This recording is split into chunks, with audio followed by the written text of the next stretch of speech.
नमस्कार. आऊचा खाऊ या यूट्यूब चॅनलवर मी मेधा तुमच्या सगळ्यांचं मनापासून स्वागत करते.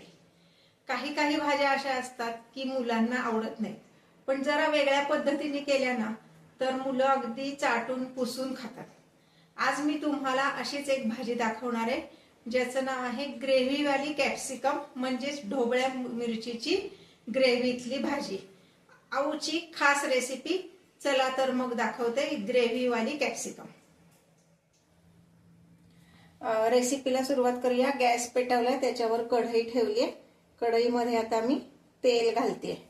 नेहमीची माझी टीप लक्षात ठेवा, स्टीलची कढई जेव्हा वापरतो तेव्हा कढई तापण्यापूर्वीच त्यामध्ये तेल घालायचे आणि बारीक गॅसवर तेल तापवायचे, मोठ्या गॅसवर तापवायचं नाही. ह्या भाजीसाठी मुद्दाम मी स्टीलची कढई घेतली आहे. तुम्ही हिंदालियमची घेतली तरी हरकत नाही, पण ह्या भाजीत टोमॅटो जरा जास्ती वापरायचा असतो म्हणून मी स्टीलची कढई घेतली. तसं तर अगदी ग्रेव्ही करायची म्हणजे फार काही त्याला काम नाही. आपल्याला पटकन होणारीच रेसिपी आहे, फक्त ग्रेव्हीमुळे त्याला छान टेस्ट येते. हे पाता रेसिपीला सुरुवात करूया. 4 ढोबळी मिरची मी अशी आपण नेहमी जशी चिरतो त्याच पद्धतीने चिरून घेतली. सगळ्यात प्रथम आपण ढोबळी मिरची थोडीशी नुसत्याच तेलावर फ्राय करून घेणार आहोत.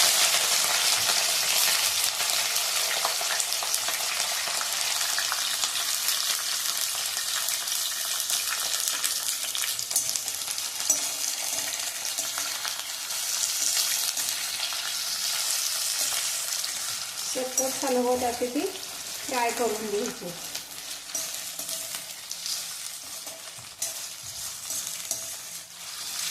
साधारण मीडियम फ्लेमवर गॅस ठेवायचा आहे आणि 2 ते 3 मिनिटं ती अशी परतून घ्यायची छान. तशी तर ढोबळी मिरची पटकन शिजती, फार वेळ लागत नाही, पण आधी नुसत्या तेलात फ्राय करून घ्यायची म्हणजे मग त्याचा कच्चेपणा लवकर जातो आणि उघरटपणा कमी होतो.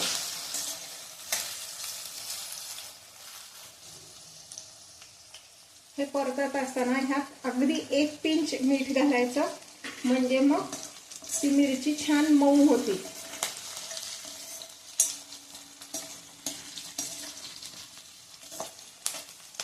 आणि त्याला चव पण छान येते. हे पाता जर मीठ बघितलं तर मिरचीचा रंग बदलायला लागलेला आहे, म्हणजे जी आधी हिरवीगार होती ती किंचित आता पांढरट दिसते. अजून एखादा मिनिट आपण ही परतणार आहोत. आता जी मी भाजी दाखवणार आहे ती साधारण 4 जणांना पुरेल एवढं हे भाजीचं प्रमाण आहे. 4 मिरच्या घेतल्या आहेत. आता हे जे छान परतून झालेली, जर बघितलं तुम्ही तर ह्याला पूर्ण पांढरट रंग आलेला आहे. ही व्यवस्थित शिजली आहे.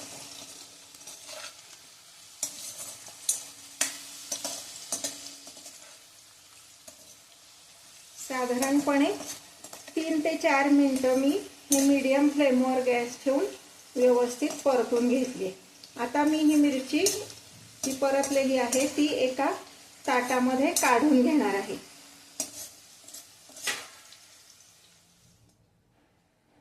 आता ज्या तेलामध्ये आपण मिरची तळली त्याच तेलामध्ये आपण कांदा तळणार आहोत. तो कसा तर हे पहा, एका कांद्याचे एक छोटा कांदा घेतला, त्याचे 4 तुकडे केले आणि अशा त्याच्या पाकळ्या वेगळ्या वेगळ्या काढून घेतल्या. ह्या आता मी या तेलात घालून तळून घेणार.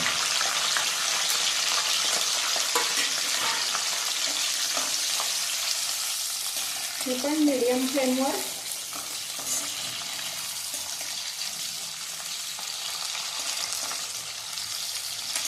ह्यात पण 1 पिंच फक्त मीठ घालायचे म्हणजे कांदा मऊ राहतो, करपत नाही, म्हणून 1 पिंच फक्त मीठ घातले. कांदा तर अगदी पटकनच तळला जातो, त्याला काही फार वेळ लागत नाही.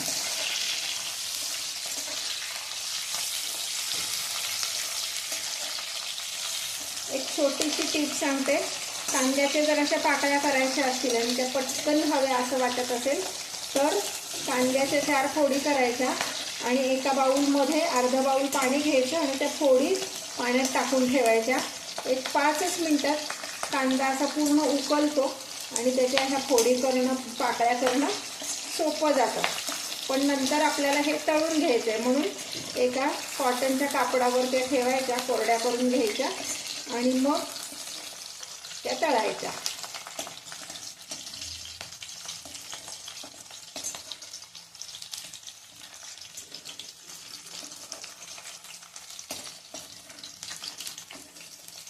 आता हा कांदा तळला गेलेला आहे. हा पण मी एका प्लेटमध्ये काढून घेते. ज्यात आपण कॅप्सिकम काढून घेतली तळलेली, त्यातच हे काढलं तरी चालणार आहे. आता ह्याच तेलामध्ये मी थोडेसे जिरे घालणार आहे आधी आणि बारीक चिरलेला कांदा अगदी बारीक चिरून घ्यायचा आहे. एक छोटा कांदा, मोठा नाही, छोटा कांदा घ्यायचा. गॅसची फ्लेम मिडियमच ठेवायची आणि हा छान परतून घ्यायचा.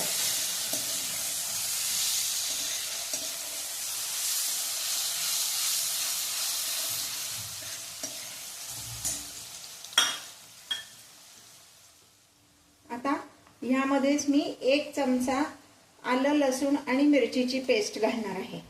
म्हणजे साधारण 3 ते 4 मिरच्या, एक साधारण 1 इंच आलं आणि 5-6 लसूण पाकळ्या, असं मिळून मी ती आलं लसूण पेस्ट तयार करून घेतली.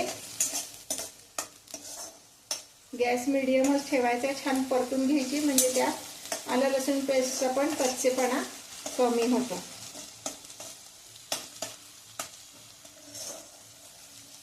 हे तर कांदा छान गुलाबी रंगावर येईपर्यंत परतून घेतलाय. आता मी ह्यामध्ये बारीक चिरलेला टोमॅटो घालणार आहे. हे टोमॅटो किती तर मोठ्या आकाराचे 2 टोमॅटो घेतले, अगदी बारीक चिरून घ्यायचे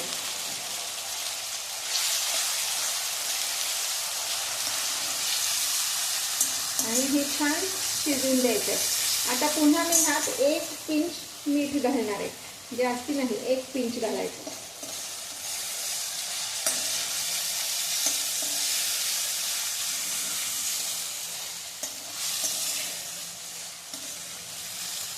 हे टोमॅटो किती शिजवायचे तर त्याचं साधारण ग्रेव्ही टाईप ते मऊ होतील एवढे शिजवायचे. आता मी ह्याच्यावर झाकण ठेवून शिजवून घेणार आहे.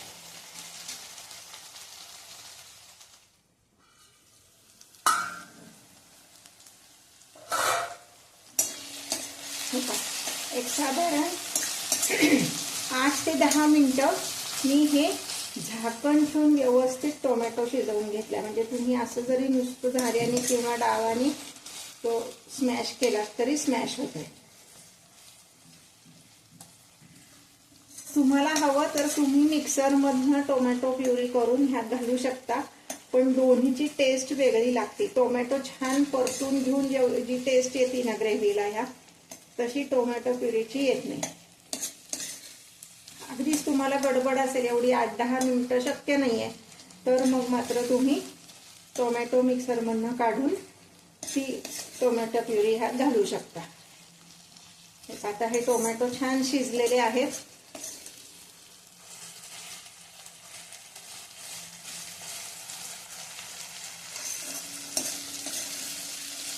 अजून एक छोटीशी टिप सांगते.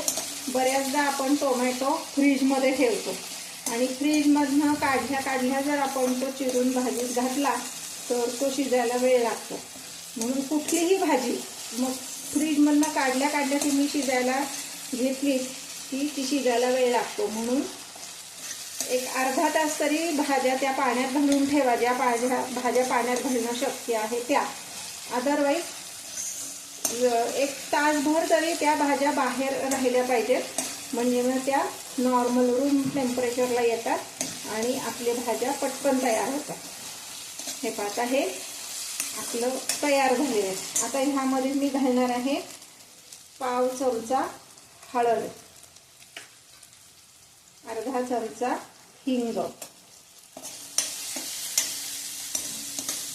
आपण मुद्दाम तेलात घातलं नाहीये, कारण आपल्याला हे बराच वेळ परतायचं होतं, मग हिंग खाली लागतो आणि भाजी करपते. आता ह्यामध्ये मी घालणार आहे फक्त अर्धा चमचा लाल तिखट, कारण आपण हिरवी मिरची आणि आलं लसूणचा ठेचा घातलेला आहे. तिखट तुमच्या आवडीनुसार तुम्ही कमी जास्त करू शकता.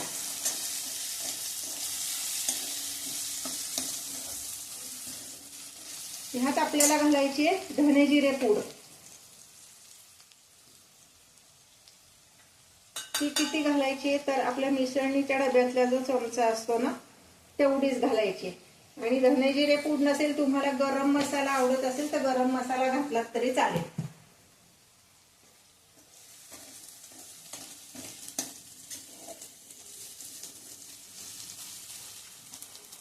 मग अशी जे तळून घेतलेली मिरची आणि कांदा होता ते आता आपण ह्यात घालणार आहोत.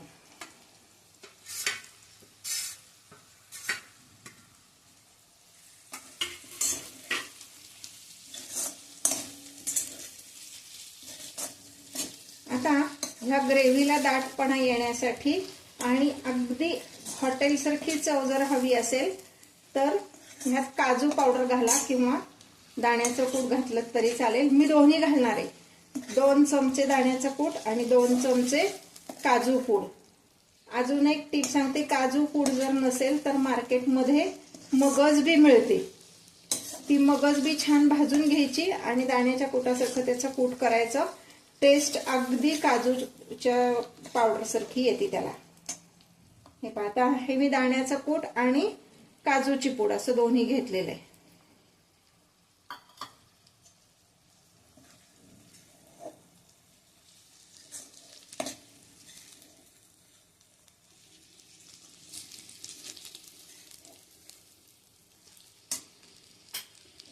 आपण हे सगळं परतताना एक पिंचच मीठ घातलं होतं, पण ते घातलं होतं म्हणून थोडंसं आत्ता मीठ कमी घालूया, साधारण पाऊण चमचा. आपल्याला नंतर चव बघून मीठ वाढवता येतं.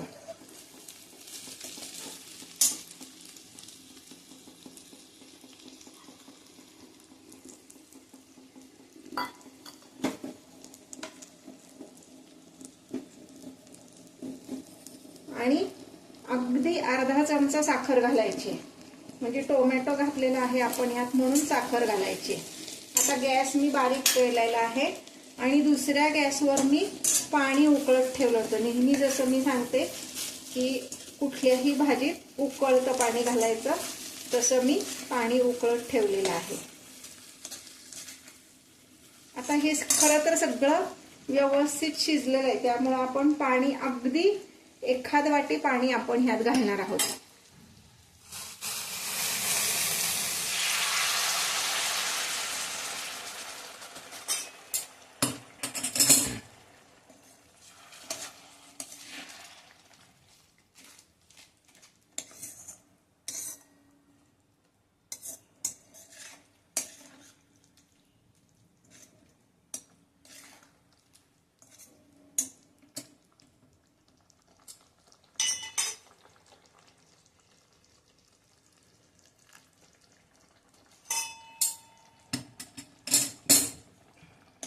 आता ह्या भाजीला एक छान उकळी आणायची आणि मग आपण मिठाची चव बघून ठरवणार आहोत त्यात मीठ घालायचं का नाही घालायचं ते. मिठाचं प्रमाण सुद्धा प्रत्येकाच्या घरातलं वेगळं असतं, त्यामुळं आपल्या चवीनुसार तुम्ही ठरवू शकता.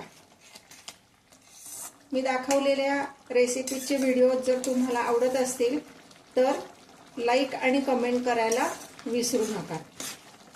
हे पहा, छान अशी उकळी येऊन द्यायची. मी आता ह्याची चव बघते, म्हणजे मग आपल्याला मिठाचं प्रमाण ठरवता येईल.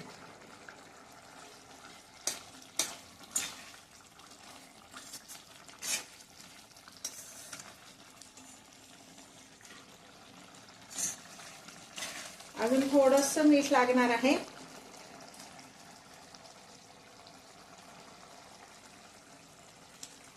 मी मगाशी तुम्हाला म्हणलं तसं मिठाचं प्रमाण हे तुमच्या घरातल्या आवडीनुसार तुम्ही ठेवू शकता. आता ही आपली भाजी तयार झालेली आहे. अजूनपर्यंत जर तुम्ही माझ्या चॅनलला सबस्क्राईब केलं नसेल तर चॅनलला सबस्क्राईब करा. शेजारी बेल आयकॉन आहे ते दाबायला विसरू नका, म्हणजे मग माझ्या नवीन नवीन व्हिडिओचे नोटिफिकेशन्स तुमच्यापर्यंत येतील. ही पहा, ही आपली ग्रेव्हीवाली कॅप्सिकम किंवा ग्रेव्हीवाली ढोबळी मिरचीची भाजी तयार आहे. ही गरमागरम भाजी गरम पोळी किंवा भाकरी कशाबरोबरही तुम्ही खाऊ शकता. अगदी काय हिंदीमध्ये म्हणतात ना, उंगली चाटके, तसं सगळेजण खातील एवढी छान ही भाजी होती.